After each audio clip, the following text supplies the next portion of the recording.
Hey everyone, I hope आप लोगों ने लास्ट 2 क्लासेस देख ली होंगी। तो ये है हम लोगों का बेसिक कॉन्सेप्ट्स का पार्ट 3। तो यहाँ हम लोग सीखेंगे कि हम लोग फॉर्मूला कैसे बनाते हैं। ठीक है, चलिए। तो आज हम लोग देखेंगे फॉर्मूला फॉर्मेशन। Formula formation. अब ये फॉर्मूला फॉर्मेशन बेटा आपके लिए बहुत ज़्यादा ज़रूरी है, क्योंकि आप आगे जितने भी चैप्टर्स देखेंगे ना केमिस्ट्री के, तो उसमें आपका फॉर्मूला तो बहुत ज़्यादा रिक्वायर्ड है।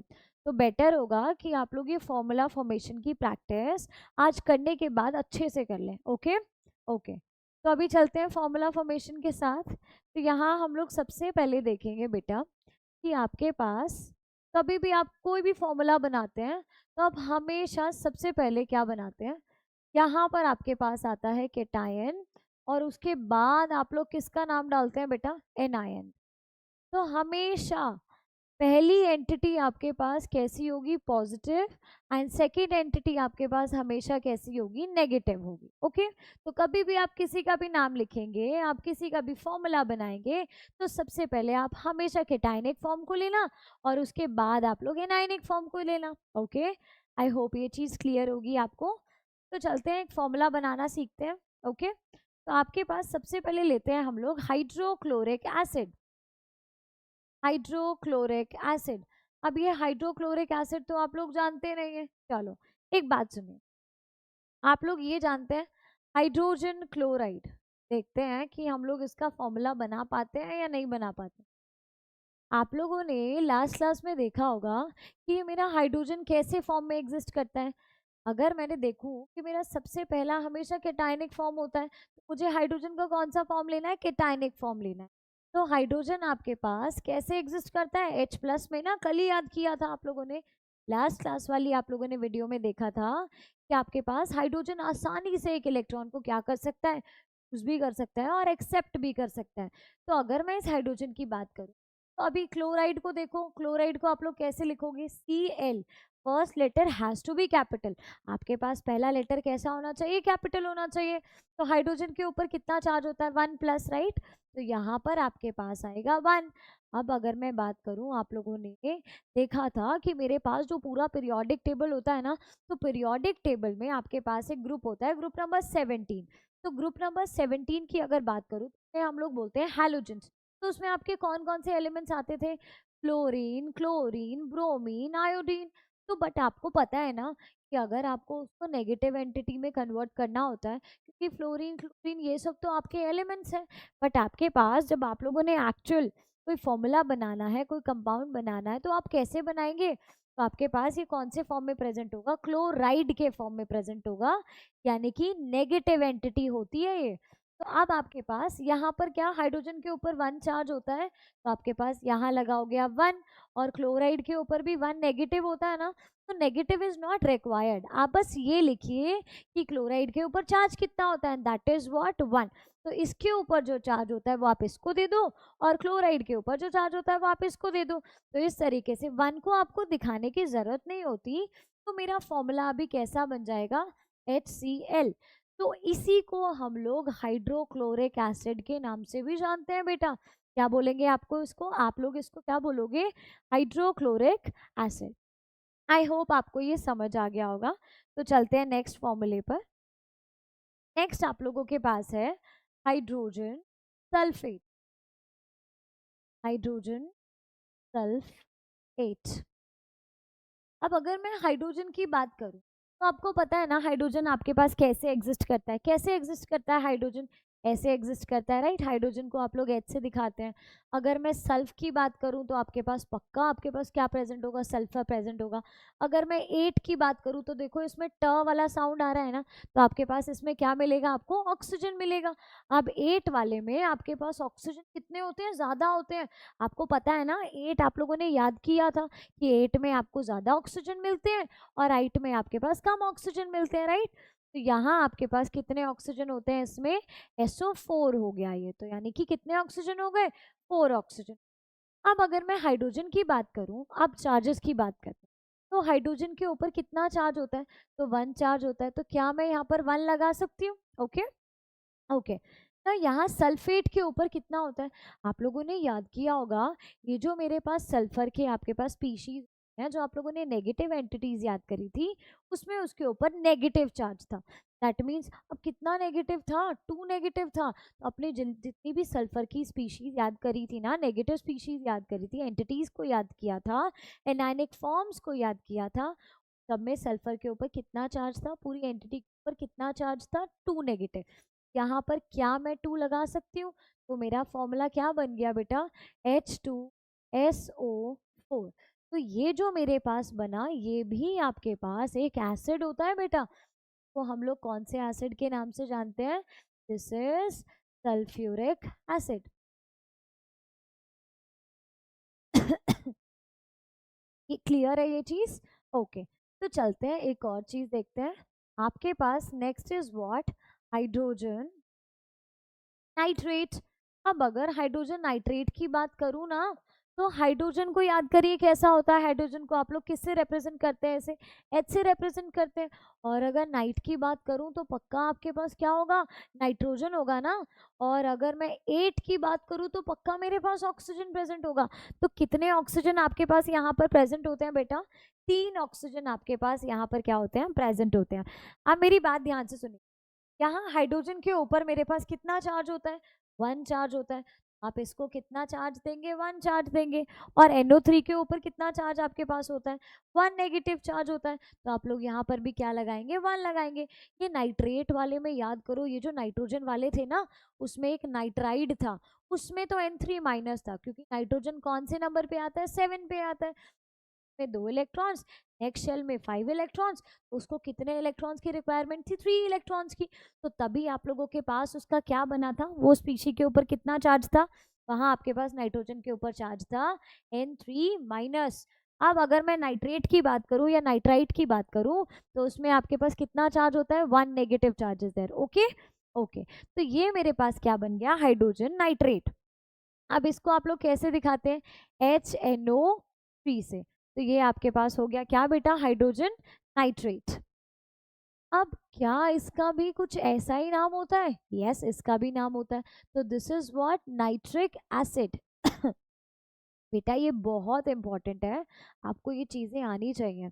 अच्छा, अब अगर मैं बात करूं किसकी, हाइड्रोजन कार्बोनेट की, हाइड्रोजन कार्बोनेट। अब अगर हम लोग हाइड्रोजन कार्बोनेट की बात करें ना, तो आपको हाइड्रोजन को देख के अगेन क्या चीज याद आ रही है, हाइड्रोजन, राइट।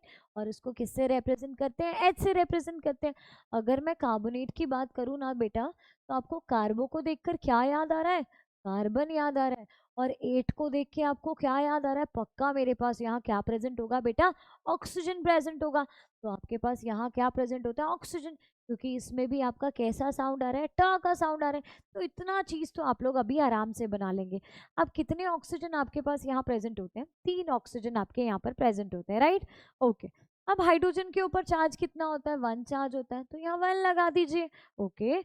और कार्बोनेट के ऊपर बेटा मोस्ट ऑफ द जो एंटिटीज होती है ना आपकी, उसके ऊपर 2 चार्ज होता है, राइट।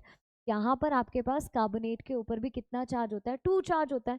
तो यहाँ से आप लोग इसे क्या लिखेंगे, H2C3।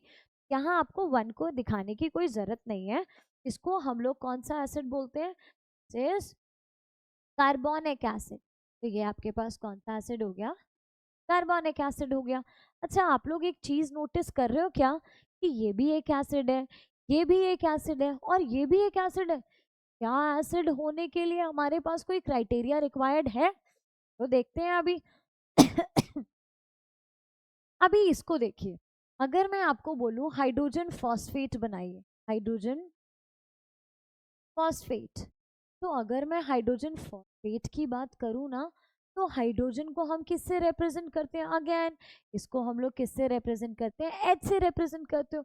और फॉस्फ का मतलब आपके पास पक्का क्या चीज प्रेजेंट है बेटा, फॉस्फोरस प्रेजेंट है। और 8 का मतलब अगेन आपको यहाँ पर ट का साउंड दिख रहा है ना, ओके। तो अगर मुझे ट का साउंड दिखाई देगा तो मैं क्या बोलूंगी, मेरे पास पक्का ऑक्सीजन प्रेजेंट है ना अभी यहाँ पे। ओके, तो अभी यहाँ पर आपके पास कितने ऑक्सीजन प्रेजेंट होते हैं, 4 ऑक्सीजन आपके पास यहाँ पे प्रेजेंट होते हैं। और आपको अभी ये याद हो गया होगा कि हाइड्रोजन के ऊपर चार्ज कितना होता है बेटा, 1 चार्ज होता है। और फॉस्फेट के ऊपर कितना चार्ज होता है बेटा, 3 चार्ज होता है। ये थोड़ा थोड़ा धीरे धीरे याद करोगे ना, आपको आराम से याद हो जाएगा। अभी इसे देखिए, तो इसे हम लोग क्या बोलते हैं, हाइड्रोजन फॉस्फेट। ओके, तो अब इसे हम लोग कैसे दिखाएंगे, H3PO4। तो क्या इसका भी कोई दूसरा नाम होता है, यस बेटा, इसको हम लोग जानते हैं फॉस्फोरिक एसिड के नाम से।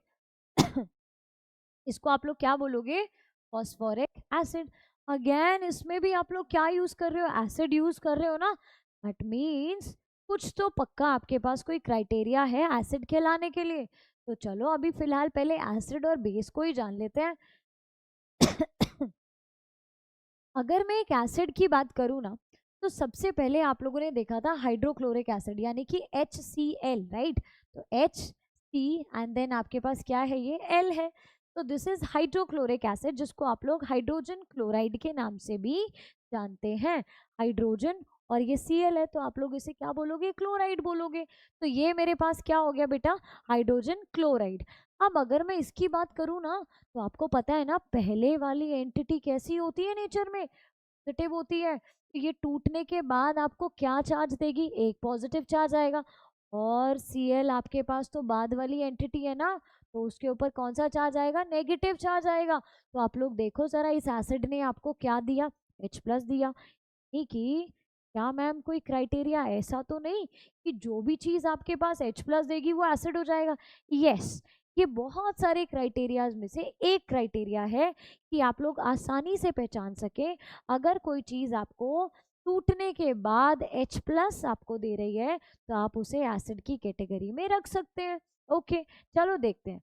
अगर आप लोगों ने लिखा था एक H2SO4, जिसको हम लोग हाइड्रोजन सल्फेट के नाम से जानते हैं, यानी कि क्या, सल्फ्यूरिक एसिड, इसमें भी एसिड था। दैट मीन्स यहाँ पर भी तो आपके पास हाइड्रोजन प्रेजेंट है ना, तो आपको ये कितने हाइड्रोजन देगा जरा देखना, 2H+ देगा आपको ये। आपको यहाँ से भी तो H+ मिल रहे हैं। दैट मीन्स अभी तो हमें ये चीज क्लियर हो रही है कि एसिड होने के लिए H+ होना जरूरी होता है। देखो, जरूरी नहीं है आपके पास अगर कोई चीज H+ देगी तभी वो एसिड होगी। आपके पास बहुत सारी ऐसी स्पीशीज भी हैं जिनके पास हाइड्रोजन होता है, बट उसके बावजूद वो आपके पास क्या होती है, बेस होती है। बट अभी आपको एक बेसिक क्राइटेरिया जानना है कि आपके पास एसिड और बेस क्या होता है। ओके, अब आपके पास आगे क्या चीज है, अगर मैं H2CO3 की बात करूं, वो भी देखो ये आपको कितने हाइड्रोजन देगा, 2H+ देगा, यानी कि ये भी तो एक एसिड हो गया ना। अगर मैं बोलूं आपको H3PO4, तो फॉस्फोरिक एसिड अभी आप लोगों ने याद किया था, फॉस्फ ना पी से शुरू हो रहा है, तो यानी कि आपके पास पी आ रहा है ना इसमें, तो हम लोग बोलते हैं फॉस्फोरिक एसिड। तो फॉस्फोरिक एसिड आपको देखना जरा कितने हाइड्रोजन देगा, 3 हाइड्रोजन देगा बेटा आपको, ये H+ आपको मिलेंगे। यानी कि आपको यहाँ से क्लियरली दिख रहा होगा कि ये सारी जितनी भी आपके पास फॉर्मूले लिखे हुए हैं, ये सब आपको टूटने के बाद, टूटने को हम लोग यहाँ पर क्या यूज करेंगे, वर्ड ब्रेक होना या फिर डिसोसिएट होना। तो टूटने के बाद अगर आपको कोई चीज H+ डोनेट करती है, H+ देती है, तो वैसी चीजों को हम लोग क्या बोलते हैं, एसिड बोलते हैं। ओके, आई होप आपको ये चीज क्लियर होगी। चलते हैं हम लोग बेस की तरफ। अच्छा, तो बेटा अभी बेस क्या होता है हम लोगों को, तो बेस को जानते हैं। अच्छा, बेस को जानने से पहले अगर मैं आपको बोलूं, अभी थोड़ा थोड़ा तो आपको फॉर्मूला बनाने का आइडिया लग ही गया होगा, तो क्या आप लोग मुझे बताएंगे ये सोडियम हाइड्रोक्साइड क्या होता है। अच्छा, चलो अभी मैं इसको याद करा, देखो सोडियम याद करो Na+। अच्छा, सोडियम आपका कौन से नंबर पे आता है बेटा, 11 नंबर पे आता है। तो 11 का 1 उठाइए। जैसे मैग्नीशियम का, मैग्नीशियम आपके पास कौन से नंबर पे आता है, 12 पे आता है, तो 12 का 2 उठाइए। और एल्यूमिनियम आपके पास कौन से नंबर पे आता है, 13 पे आता है, तो 3 उठा लीजिए। तो आपके पास इन सभी के ऊपर, एक के ऊपर होता है चार्ज 1+, मैग्नीशियम के ऊपर होता है 2+, और एल्यूमिनियम के ऊपर होता है 3+। तो आपके पास अगर मैं सोडियम की बात करूं, तो बेटा सोडियम तो ऐसे फॉर्म में एग्जिस्ट कर रहा है ना। अगर मैं हाइड्रोक्साइड की बात करूँ ना बेटा, करिए ऑक्साइड। ओके, तो हाइड का मतलब आपके पास पक्का हाइड्रोजन हो गया, और ऑक्स का मतलब आपके पास क्या हो गया, ऑक्सीजन हो गया ना। और आइड अगर नाम के पीछे लगा हुआ है तो समझ जाना इसके ऊपर तो पक्का नेगेटिव चार्ज है। तो अभी ये तो मैंने आपको चार्ज याद करा दिए। अब अगर मुझे इसका डायरेक्ट फॉर्मूला बनाना है तो आप कैसे बनाओगे? तो सोडियम के लिए हम लोग क्या यूज करेंगे बेटा, Na, राइट। ओके, अब हाइड्रोक्साइड के लिए आपको याद आ जाएगा हाइड्रोक्साइड, और इसके ऊपर एक प्लस होता है तो यहाँ पर 1 आ जाएगा, और हाइड्रोक्साइड के ऊपर एक नेगेटिव होता है तो यहाँ पर भी 1 आ जाएगा। आपको नेगेटिव पॉजिटिव अभी लेने की कोई जरूरत नहीं है, यहाँ आपको 1 बेटा मेंशन नहीं करते हम लोग। तो आपका फॉर्मूला क्या बन जाएगा, NaOH। बस यहीं से आपको समझ में आएगा कि एक चीज को बेस होने के लिए क्या चीज रिक्वायर्ड होती है। ओके, अगर मैं NaOH की बात करूं, जो आपके पास क्या है, सोडियम हाइड्रोक्साइड, ऑफ कोर्स आप लोग जान गए होंगे। तो ये जो सोडियम हाइड्रोक्साइड है, ये टूटने के बाद आप लोगों को दे रहा है Na प्लस दे रहा है, और आपके पास टूटने के बाद क्या देगा, OH माइनस देगा ना। आप ही बताओ, सोडियम तो इसी फॉर्म में एग्जिस्ट करता है और हाइड्रोक्साइड तो इसी फॉर्म में एग्जिस्ट करता है ना। बस टूटने के बाद आपको ये क्या दे रहा है बेटा, OH माइनस दे रहा है। तो ऐसी चीजें जो आपके पास टूटने के बाद आपको OH माइनस डोनेट करे, तो वैसी चीजों को आप लोग क्या बोलेंगे बेटा, बेस बोलेंगे। ओके, आई होप आपको ये चीज क्लियर होगी कि अगर आपके पास कोई भी चीज टूटने के बाद आपको H प्लस डोनेट करेगी तो उसको हम लोग क्या बोलते हैं, एसिड बोलते हैं। और अगर आपके पास वो चीज आपको OH प्लस डोनेट करेगी तो उसको हम लोग बेस बोलते हैं। आगे, तो मेरे पास दो ना टर्म्स होती हैं, आपको उसका मतलब बहुत अच्छे से क्लियर होना चाहिए। मेरे पास एक word होता है बेटा dilute, and the second word is what, concentrated. अगर हम लोग ने तो डाइल्यूट का मतलब और कॉन्सेंट्रेट का मतलब जानते हो। अगर मैं कॉन्सेंट्रेटेड की बात करूँ ना, कॉन्सेंट्रेटेड का मतलब आपके पास क्या होता है, या सपोज आप लोगों ने पानी लिया, उस पानी के अंदर ना आप लोगों ने बहुत सारा सॉल्ट डाल दिया बेटा, बहुत सारा सॉल्ट डाल दिया।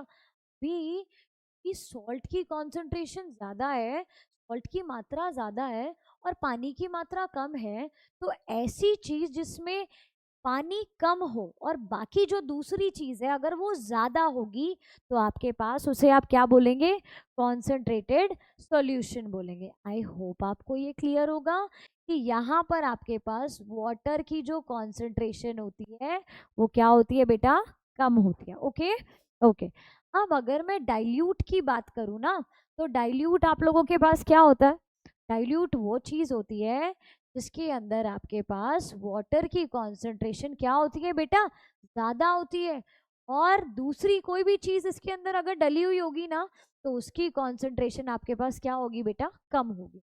तो डाइल्यूट में पानी ज्यादा, अरे ये तो बहुत ही डाइल्यूट फॉर्म है, दैट मीन्स के अंदर पानी ज्यादा है। और अगर कॉन्सेंट्रेटेड है ना तो उसके अंदर पानी आपके पास क्या होता है बेटा, कम होता है। ओके, आई होप आपको ये क्लियर होगा। चलते हैं अब आगे। अच्छा, तो हम लोग क्या सीख रहे थे कि फॉर्मूला कैसे बनाते हैं, राइट।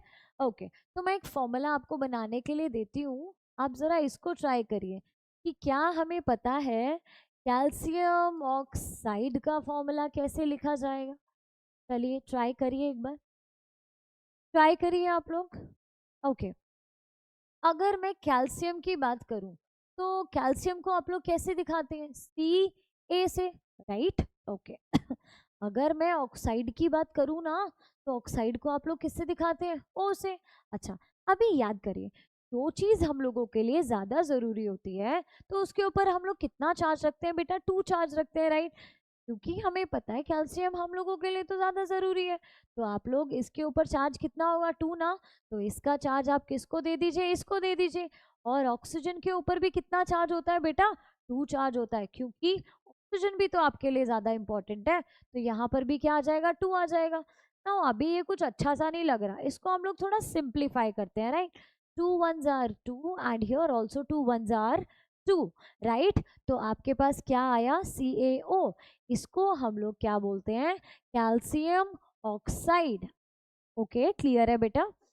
इसका दूसरा नाम, जैसे हम लोगों का घर में दूसरा नाम होता है राइट, वैसे ही इसका भी एक घर में दूसरा नाम होता है। पता है वो क्या होता है? This is quicklime.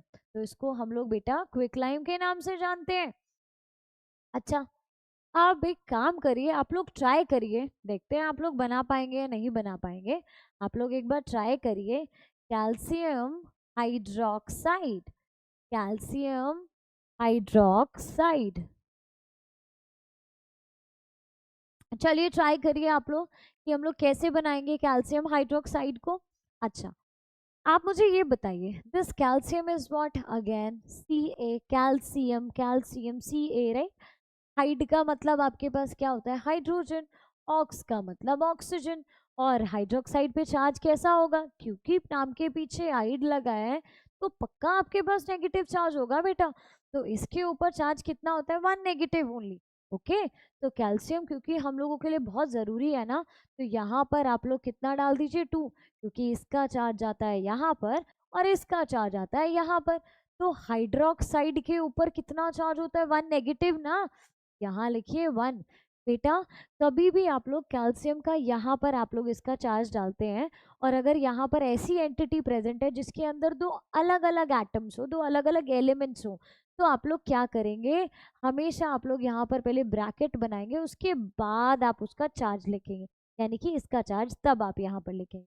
ओके, तो ये आपके पास क्या बन गया? CaOH whole twice. ओके, तो इसका मेरे पास, जैसे आपके पास कैल्शियम ऑक्साइड के लिए इसका दूसरा नाम, इसका घर का नाम क्या हो गया, यानी कि इसका कॉमन नेम क्या हो गया? That is what? क्विकलाइम। वैसे ही बेटा इसका एक घर का नाम क्या होता है? स्लेक्ड लाइम बोलते हैं इसको। तो इसका नाम क्या हो गया आपके पास? Slaked lime. ओके, ये चीज अभी आपको क्लियर हुई।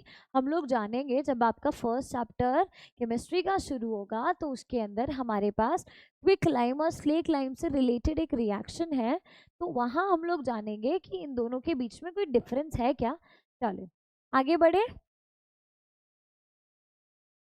अब मेरे पास एक चीज क्या है, आप लोग एक बार ट्राई करो, क्या आप लोगों से सोडियम हाइड्रोजन कार्बोनेट आप लोग बना पा रहे हैं या नहीं बना पा रहे? तो ट्राई करते हैं। Sodium hydrogen carbonate. तो सोडियम को किससे दिखाते हैं? अभी आप लोगों ने याद किया ना, अभी तक तो याद भी हो गया होगा। तो सोडियम को हम लोग किससे दिखाते हैं? Na से। और हाइड्रोजन के लिए आप लोग यहाँ क्या यूज कर सकते हैं? H यूज कर सकते हैं राइट। और कार्बो का मतलब क्या? पक्का कार्बन होगा।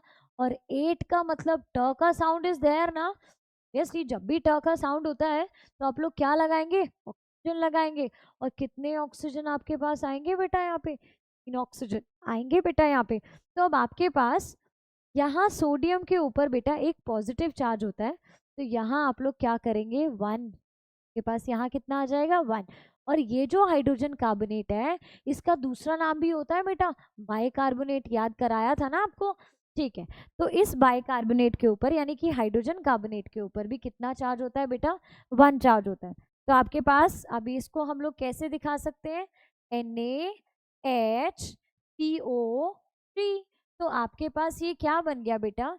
इसको हम लोग सोडियम हाइड्रोजन कार्बोनेट और सोडियम बाइकार्बोनेट दोनों के नाम से जानते हैं राइट। तो आई होप आपको ये चीज क्लियर हो गई होगी।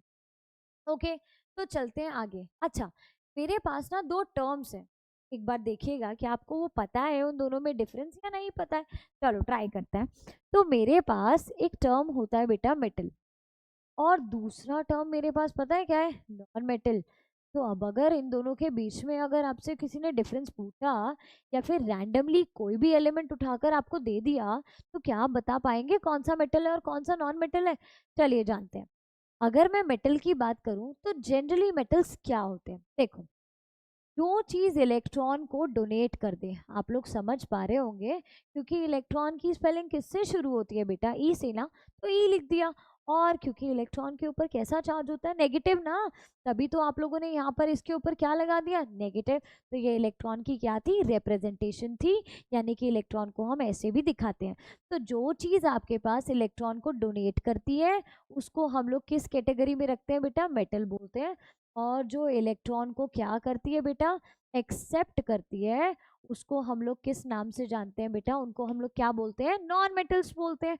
ओके, आई होप आपको ये क्लियर होगा। बट कोई एग्जाम्पल लेकर जरा इस चीज को और ज्यादा अच्छे से क्लियर करते हैं। अगर मैं आप लोगों को बोलूँ सोडियम, अभी तक आपको सोडियम तो याद बहुत अच्छे से हो गया होगा कि सोडियम आप लोगों का कौन से नंबर पे आता है बेटा? 11 नंबर पे आता है। तो अगर मैं सोडियम की बात करूँ ना बेटा, तो सोडियम आपके पास अभी तक तो याद हो गया होगा, सोडियम के ऊपर कितना प्लस आता है? 1 प्लस, राइट? क्यों 1 प्लस क्यों आता है? कि आपको पता है अगर ये 11 नंबर पे आता है तो फर्स्ट शेल में आप कितने इलेक्ट्रॉन्स डालोगे बेटा? 2 इलेक्ट्रॉन्स, राइट? और सेकंड शेल में आप लोग कितने इलेक्ट्रॉन्स डालेंगे? 8। और उससे नेक्स्ट शेल में आप लोग कितने इलेक्ट्रॉन्स डालोगे बेटा? 1 इलेक्ट्रॉन ना। तो अभी ये बोलेगा कि मेरा फर्स्ट शेल तो बहुत अच्छे से कंप्लीट है, सेकंड शेल भी मेरा पूरा है, तो एक काम करिए, ये थर्ड शेल में 1 इलेक्ट्रॉन मुझे बिल्कुल अच्छा नहीं लग रहा है। तो ये सोडियम क्या करता है? इस इलेक्ट्रॉन को डोनेट कर देता है बेटा। और डोनेट करने के बाद जब हम लोग एक इलेक्ट्रॉन को डोनेट करते हैं तो उसके बाद उस एंटिटी के ऊपर कैसा चार्ज आता है बेटा? पॉजिटिव चार्ज आता है। तो ये आपके पास क्या बन गया? Na+। क्योंकि यहाँ सोडियम ने इलेक्ट्रॉन को डोनेट किया, तो जो चीज़ें डोनेट करी जाती है जहाँ पर आपके पास, तो उस चीज़ को हम लोग क्या बोलेंगे? जहाँ इलेक्ट्रॉन डोनेट हो रहा है, आप उस पर्टिकुलर एलिमेंट को क्या बोलेंगे? मेटल बोलेंगे। अच्छा, तो फिर ये नॉन मेटल क्या होता होगा? चलो नॉन मेटल भी जान लेते हैं। अगर मैं नॉन मेटल की बात करूं तो आप लोगों ने सुना है ना अभी नाम ऑक्सीजन का? चलो अभी आप लोगों से किसी ने रैंडमली पूछ लिया कि बताइए जरा ये ऑक्सीजन मेटल है या फिर नॉन मेटल है? चलो ट्राई करते हैं। ओके, तो ऑक्सीजन जरा मुझे बताइए कौन से नंबर पे आता है? 8 पे, राइट? तो फर्स्ट शेल में आपके पास कितने इलेक्ट्रॉन्स होते हैं? 2। और नेक्स्ट शेल में आपके पास भरे तो जा सकते हैं 8 इलेक्ट्रॉन्स, बट आएंगे कितने अभी? 6 इलेक्ट्रॉन्स, क्योंकि इसके पास तो टोटली 8 इलेक्ट्रॉन्स है, राइट? ओके, अब आपके पास क्योंकि ये जो ऑक्सीजन है ना आपके पास, ये ऑक्सीजन चाहता है इसका फर्स्ट शेल तो पूरा है, वो तो कंप्लीट है, सेकेंड शेल में अभी 2 इलेक्ट्रॉन्स की कमी है क्योंकि उसमें 8 इलेक्ट्रॉन्स आपके पास आते हैं। तो इसको कितने इलेक्ट्रॉन्स की जरूरत है बेटा? 2 इलेक्ट्रॉन्स की, राइट? तो अब आपके पास ऑक्सीजन क्योंकि 2 इलेक्ट्रॉन्स को एक्सेप्ट करेगा बेटा, तो 2 इलेक्ट्रॉन्स को एक्सेप्ट करेगा तो इसके ऊपर कैसा चार्ज आ जाएगा? 2-, राइट? तो इसीलिए क्योंकि ऑक्सीजन आपके पास इलेक्ट्रॉन्स को एक्सेप्ट कर रहा है, इसलिए हम लोग ऑक्सीजन को क्या बोलेंगे? ये जो ऑक्सीजन आपके पास है ना, ये इलेक्ट्रॉन को क्योंकि इसने एक्सेप्ट कर लिया, इसलिए आप उसे क्या बोलोगे? नॉन मेटल बोलोगे। तो ये मेरे पास क्या हो गया बेटा? नॉन मेटल हो गया। आई होप आपको ये चीज क्लियर होगी कि मेटल और नॉन मेटल में आपके पास डिफरेंस क्या होता है। तो this is the basic difference between metal and non metal. Okay okay, I hope आपको ये क्लियर होगा। चलिए जाते जाते अभी मेरे को एक चीज बनाकर दिखाइए आप लोग, क्या आपको फॉर्मूले क्लियर हुए हैं या नहीं क्लियर हुए? ओके, सोडियम कार्बोनेट, आप लोग चलिए मुझे बनाकर दिखाइए सोडियम कार्बोनेट का, कार्बोनेट। चलिए ट्राई करिए, देखते हैं अभी आप लोगों से ये बनता है या नहीं बनता है। ओके, तो सोडियम आप लोगों के पास, आप सोडियम को किससे दिखाते हो? Na से, राइट? ओके, कार्बो से आपको क्या याद आएगा? कार्बन। और 8 से आपको क्या याद आएगा? ट का साउंड ना, अगेन ट का साउंड। तो पक्का आपके पास यहाँ पर क्या प्रेजेंट होगा बेटा? ऑक्सीजन प्रेजेंट होगा ना। कितने ऑक्सीजन प्रेजेंट होंगे? 3, ठीक है? ओके, अब सोडियम के ऊपर चार्ज कितना आता है? 1 पॉजिटिव आता है ना, तो यहाँ आप लोग कितना लगाओगे? 1 लगाओगे। और मैंने आपको याद कराया था ज्यादातर जितनी भी स्पीशीज है ना बेटा, आपको उसके ऊपर 2 चार्ज मिलेगा। तो कार्बोनेट के ऊपर भी कितना चार्ज होता है? 2 चार्ज होता है। तो अब यहाँ से मेरा फॉर्मूला क्या बन गया बेटा? Na2CO3। तो this is what? Sodium carbonate. और भी कुछ आपके पास ऐसे पॉजिटिव और नेगेटिव फॉर्म्स हैं जो हम लोग क्लास के साथ साथ डिस्कस करेंगे, बट एटलीस्ट आपको first video, second video and third video ये आप लोग प्लीज़ बहुत अच्छे से देख लीजिएगा, बार बार देख लीजिएगा अगर आपको कोई चीज़ समझ में ना आए। तो चलते हैं, हम मिलते हैं हम लोग नेक्स्ट क्लास में। Thank you so much.